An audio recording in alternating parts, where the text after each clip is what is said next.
जय हिंद दोस्तों, स्वागत है आप सभी का। और आज हम यहाँ पे घटना चक्र की जो हमारी टो सीरीज चल रही थी उसका हमारा 5वां प्रैक्टिस सेट होगा, जिसमें हम सामान्य अध्ययन और हिंदी के टोटल 75 क्वेश्चंस देखेंगे। इसमें न सिर्फ मैं क्वेश्चन बताऊंगा बल्कि उसके जो अदर ऑप्शंस होते हैं और उससे जुड़ी हुई जो अदर जानकारी होती है वो भी दूंगा, मतलब एक्सप्लेन भी करूँगा उसको। चलिए ये शुरू करते हैं।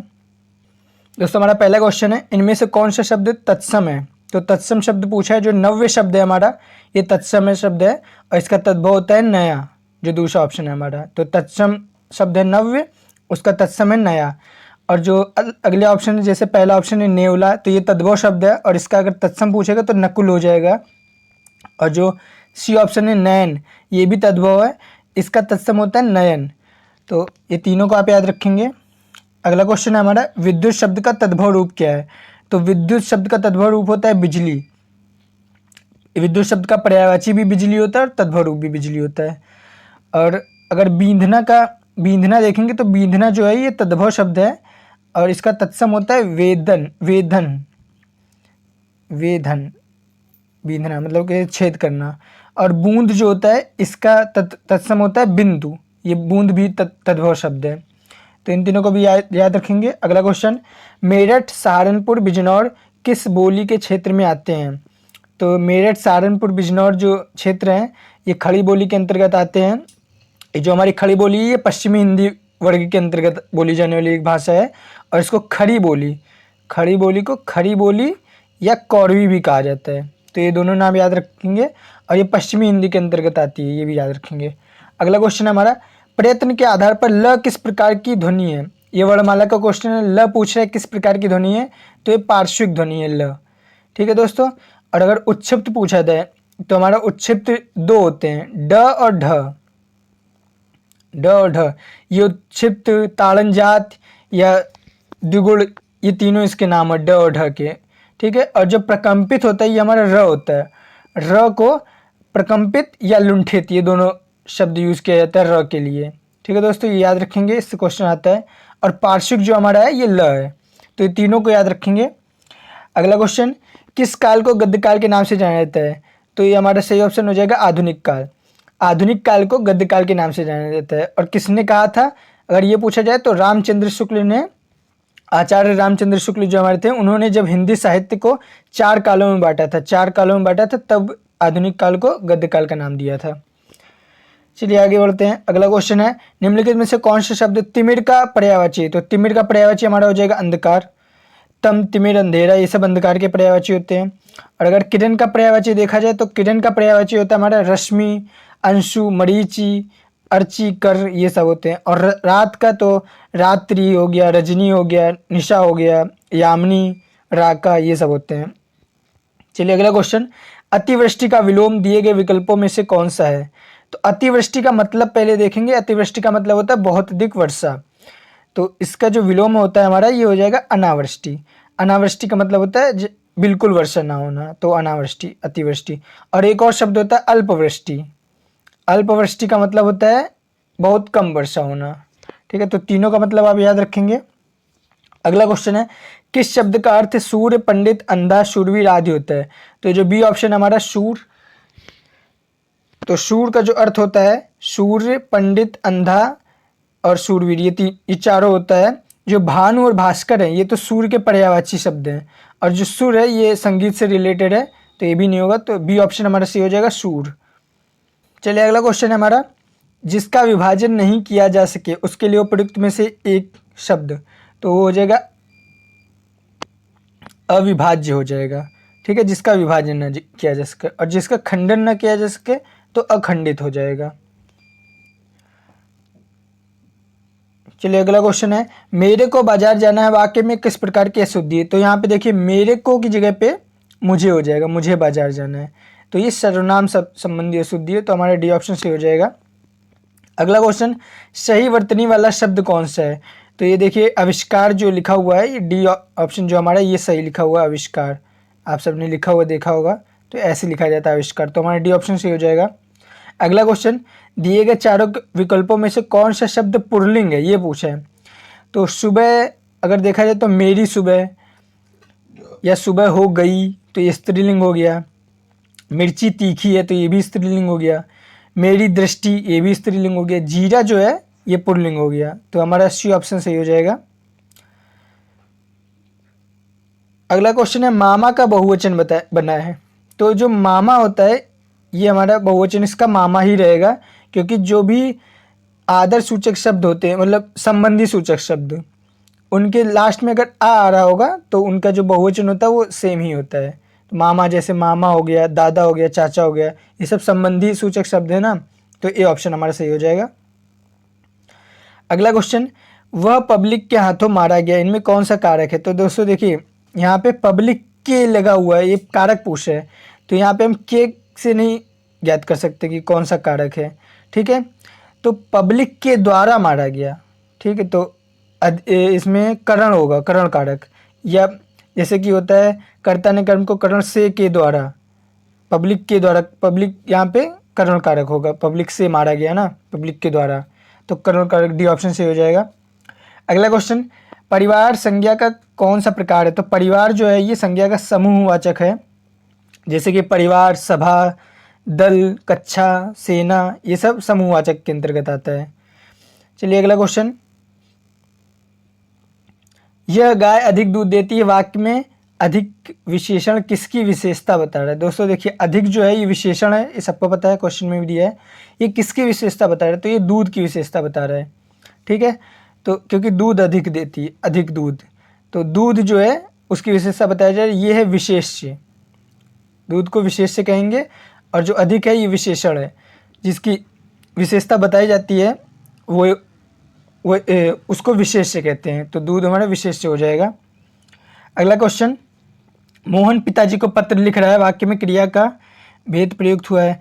अच्छा, इसमें पूछा गया कि क्रिया का कौन सा भेद है? तो दोस्तों देखिए यहाँ पे जो क्रिया है वो है लिख रहा है, ठीक है। यहाँ हम दो क्वेश्चन पूछेंगे कि क्या और किसको, तो लिख रहा है, क्या लिख रहा है? तो इसका जवाब हमें मिलता है पत्र लिख रहा है, और किसको लिख रहा है? तो पिताजी को लिख रहा है, तो ये हमारा सकर्मक हो जाएगा, और सकर्मक में भी द्विकर्मक हो जाएगा, लेकिन यहाँ ऑप्शन में द्विकर्मक नहीं है, सिर्फ सकर्मक है, तो ये ऑप्शन सही हो जाएगा हमारा।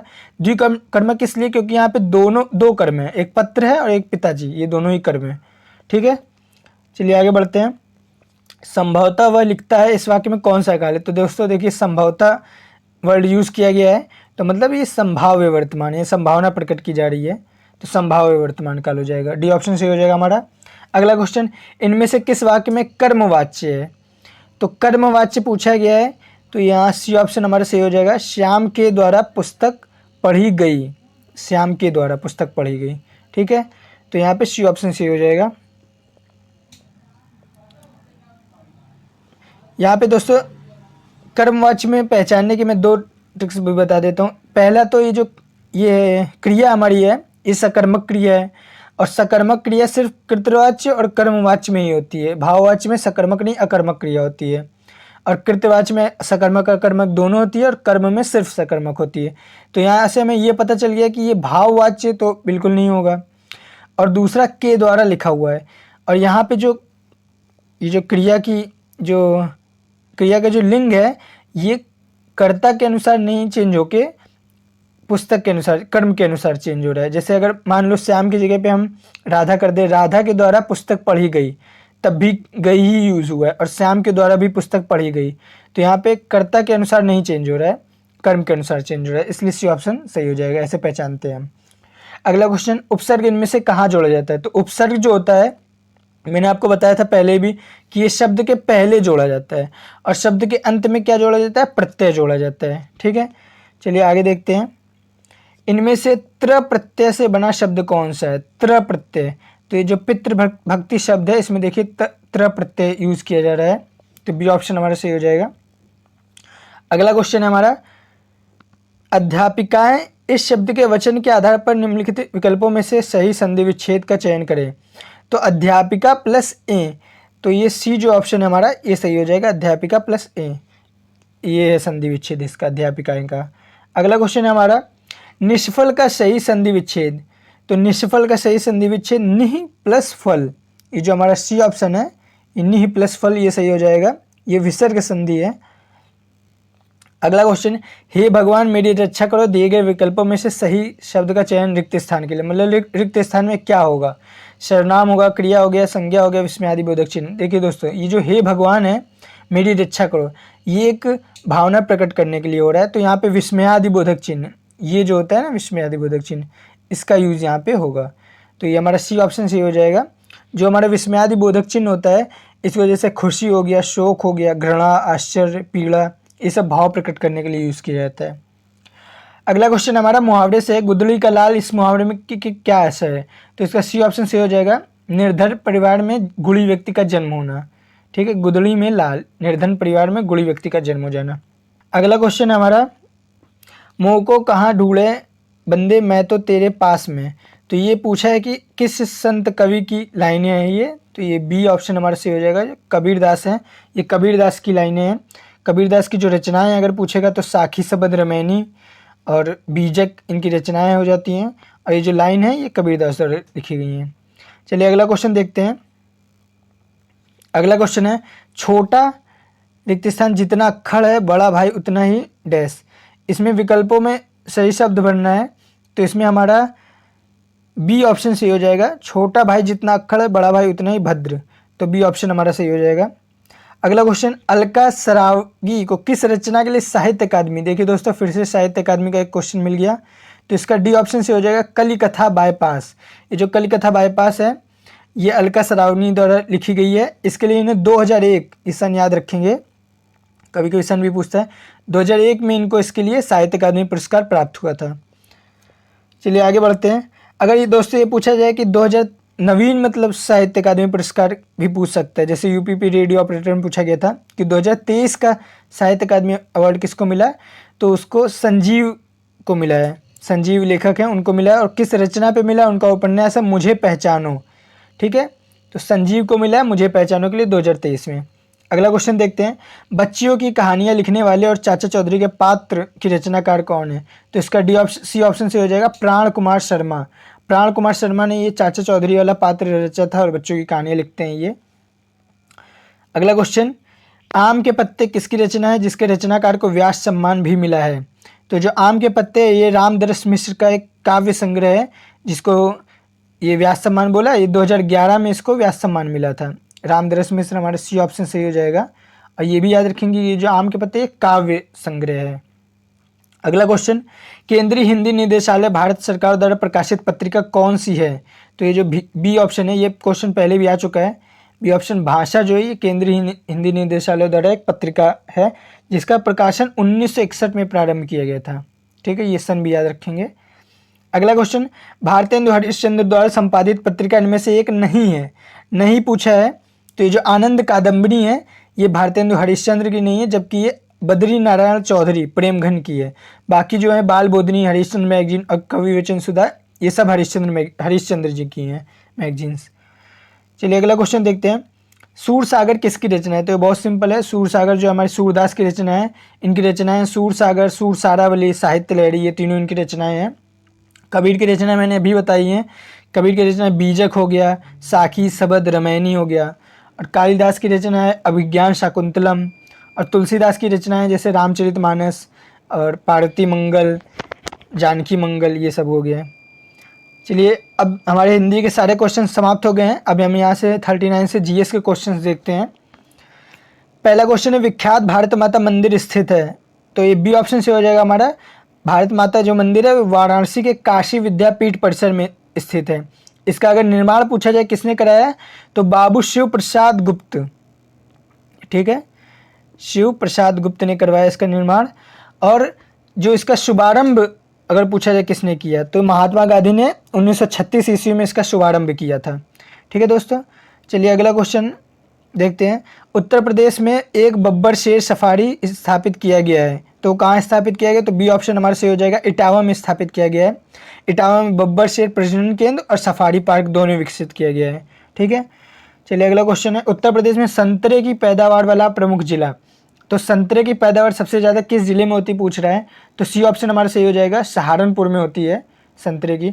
और आंवला, एक क्वेश्चन मैंने पहले कराया था कि आंवला का उत्पादन सबसे ज़्यादा कहाँ होता है, तो वो होता है प्रतापगढ़ में आंवले का उत्पादन। अगला क्वेश्चन देखते हैं, उत्तर प्रदेश के ब्रजमंडल का संबंध इनमें से किस लोक नृत्य से है। तो ये चरकुला नृत्य हो जाएगा, जो हमारा चरकुला जो नृत्य है ये ब्रजभूमि से संबंधित है, ब्रजमंडल या ब्रजभूमि कह लें उससे संबंधित है। और इसको घड़ा नृत्य भी कहते हैं। और क्यों कहते हैं? क्योंकि इसमें जो होता है रथ का पहिया होता है, उसके ऊपर घड़े को रख के ये नृत्य किया जाता है, इसलिए इसको घड़ा नृत्य, ये भी आप याद रखेंगे इसका दूसरा नाम। और चरकुला नृत्य को ब्रजमंडल क्षेत्र में किया जाता है। ठीक है, अगला क्वेश्चन, उत्तर प्रदेश में गुरु पूर्णिमा पर्व समर्पित है, किसको समर्पित है? देखिए दोस्तों, जो गुरु पूर्णिमा पर्व है ये व्यास को समर्पित है। इसके बारे में एक जानकारी मैं देता हूँ कि ये जो गुरु पूर्णिमा पर्व है ये हिंदू और बौद्ध दोनों लोगों के लिए इम्पोर्टेंट है, दोनों लोग मनाते हैं इसको। और ये पूर्णिमा के दिन मनाया जाता है। जो हिंदू लोग होते हैं वो इसको संत व्यास की स्मृति में मनाते हैं। और जो बुद्ध लोग मतलब बौद्ध लोग हैं ये महात्मा बुद्ध के सम्मान में इसको मनाते हैं, क्योंकि इसी दिन उन्होंने सारनाथ में अपना पहला उपदेश दिया था। ठीक है, तो अगला क्वेश्चन देखते हैं, उत्तर प्रदेश का राज्य चर्म विकास विपणन निगम लिमिटेड कहाँ स्थित है? तो ये आगरा में स्थित है, राज्य चर्म विकास एवं विपणन निगम लिमिटेड।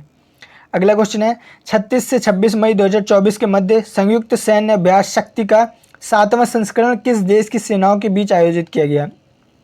तो इसका सी ऑप्शन से हो जाएगा, भारत एवं फ्रांस के बीच में। जो नाम याद रखेंगे, शक्ति का 7वां संस्करण जो है वो भारत और फ्रांस के बीच में आयोजित किया गया है। ठीक है, चलिए अगला क्वेश्चन देखते हैं। अगर इसमें पूछा जाए कि ये कहाँ पे आयोजित किया गया तो ये याद रखेंगे मेघालय। ठीक है, मेघालय के उमरोई गांव में किया गया इसका आयोजन। ठीक है, तो मेघालय सिर्फ पूछेगा, आप इतना याद रखेंगे कि मेघालय में किया गया, भारत और फ्रांस का शक्ति नाम है। ठीक है, चलिए अगला क्वेश्चन देखते हैं, जून 2024 में किस राज्य के नागी नकटी पक्षी अभयारण्य, दोस्तों नागी नकटी जो पक्षी अभयारण्य है ये हमारा बिहार का है और इसको अभी रामसर स्थल सूची में शामिल किया गया है। और ये 82वां 82 अब तक कुल संख्या हो गई रामसर स्थलों की, तो 82वां कौन सा है? सबसे नवीन जून 2023 का, ये बिहार में है, नागी नकटी पक्षी अभयारण्य। ठीक है, अगला क्वेश्चन, जून 2024 में मौद्रिक नीति समिति ने किस दर पर रेपो रेट को लगातार 8वीं बार अपरिवर्तित रखा है? तो इसका हमारा सी ऑप्शन से हो जाएगा 6.50%। ठीक है, जो आरबीआई रिपो रेट, बैंकों का रिपो रेट जारी करता है तो उसको जारी किया गया है जून 2024 में, और ये 8वीं बार अपरिवर्तित, मतलब ये 8 बार से 6.50 ही किया गया है। ठीक है, और अगर प्रेजेंट टाइम में देखा जाए तो अभी 9वीं बार भी ये अपरिवर्तित ही रहा है, अभी 9वीं बार जारी किया गया है कुछ दिन पहले, वो 6.50 ही जारी किया गया है। ठीक है, चलिए अगला क्वेश्चन देखते हैं, जून 2024 में भारतीय सेना की त्रिशक्ति कोर ने किस राज्य में प्लास्टिक अपशिष्ट प्रबंधन और रिसाइकलिंग संयंत्र का उद्घाटन किया? तो इसका बी ऑप्शन से हो जाएगा हमारा सिक्किम में भारतीय सेना के त्रिशक्ति कोर ने प्लास्टिक अपशिष्ट प्रबंधन और रिसाइकलिंग संयंत्र का उद्घाटन किया है। ठीक है, अगला क्वेश्चन, हाल ही में माउंट एवरेस्ट को फतेह करने वाली सबसे उम्रदराज महिला का नाम पूछ रहा है, तो ज्योति रात्रे हो जाएगा। जो ज्योति रात्रे हैं ये 55 साल की हैं और ये मध्य प्रदेश की रहने वाली हैं। इन्होंने अभी मई 2024 में माउंट एवरेस्ट फतेह किया है। और अगर पूछा जाए इससे पहले किसके नाम ये रिकॉर्ड था, तो संगीता बहल जो कि 53 साल की उम्र में माउंट एवरेस्ट जिन्होंने फतेह किया था उनके नाम था। लेकिन अभी ये बी ऑप्शन से हो जाएगा, ज्योति रात्रे 55 वर्ष और मध्य प्रदेश की रहने वाली हैं। अगला क्वेश्चन, अप्रैल 2024 में लॉरियस वर्ल्ड स्पोर्ट्स अवार्ड 2024 में किसे Laureus world sport man of the year का अवार्ड मिला है? तो ये नोवाक जोकोविक जो हमारे हैं इनको मिला है। ये सर्बिया के टेनिस प्लेयर हैं, ये याद रखेंगे, सर्बिया के टेनिस प्लेयर हैं ये नोवाक जोकोविक, इनको ये अवार्ड मिला है। चलिए आगे बढ़ते हैं, अगला क्वेश्चन है, एक वस्तु या वर्ग जो एक से अधिक मूल वस्तु या मूल वर्ग से गुणों और विशेषताओं को प्राप्त कर सकता है उसे निम्न में से किस नाम से जाना जाता है? तो इसे एकाधिक वंशागति, हाँ दोस्तों ये पहला ऑप्शन जो हमारा है एकाधिक वंशागति, यही सही हो जाएगा। ठीक है, अगला क्वेश्चन देखते हैं, कुतुब मीनार का निर्माण किसने पूर्ण करवाया है? दोस्तों देखिए, कुतुब मीनार जो है इसका निर्माण कुतुबुद्दीन ऐबक ने शुरू किया था स्टार्ट, लेकिन जो इल्तुतमिश है इन्होंने पूर्ण किया था इसको अंत, क्योंकि इनकी मृत्यु हो गई थी बीच में ही। इसके बाद इल्तुतमिश गद्दी पर बैठा और उसने इसका निर्माण पूरा करवाया था, तो इसका डी ऑप्शन से हो जाएगा दोस्तों। ठीक है, और कब निर्माण करवाया गया था? तो 2006 से इसका निर्माण प्रारंभ किया गया था और उसके बाद 2036 तक पूर्ण करवाया गया है।